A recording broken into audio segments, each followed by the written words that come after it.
আসসালামু আলাইকুম। চলে আসলাম থানার পিছনে। থানার পিছন থেকে এখন আমরা সোজা চলে যাব। সোজা যেতে তো আসলে পারবো না। সোজা যে রাস্তাটা ছিল ওটা ধুলাই পড়ে ছিল। ওটা আসলে ড্রেন কিংবা রাস্তার সংস্কার কাজের জন্য বন্ধ করা হয়েছে।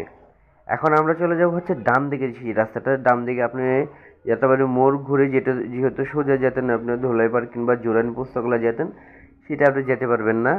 এখন সেটা হচ্ছে মোড়টা ঘুরতে হবে আপনার। এই যে সোজা যে রাস্তাটা ছিল এটা কিন্তু সোজা, যে ব্রিজটা নামছে এটা কিন্তু সোজা রাস্তাটা ছিল। এখন আপনার করতে হবে ডানে ইউটার্ন নিতে হবে, ডানে ঘুরে একটা সোজা চলে যাবে রাস্তা ডানে। এটা হচ্ছে আপনার সাইডওয়েজ বাস টার্মিনালে। হ্যাঁ, কিছু একটা বাম একটা চলে গেছে, সেইটা দিয়ে ছোট গাড়ি যদি হয় আপনার তাহলে মিরাজনগর হয়ে আপনি চলে যাবেন ধুলাইপাড়ে।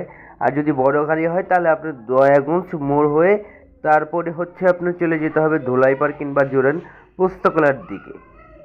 ধন্যবাদ।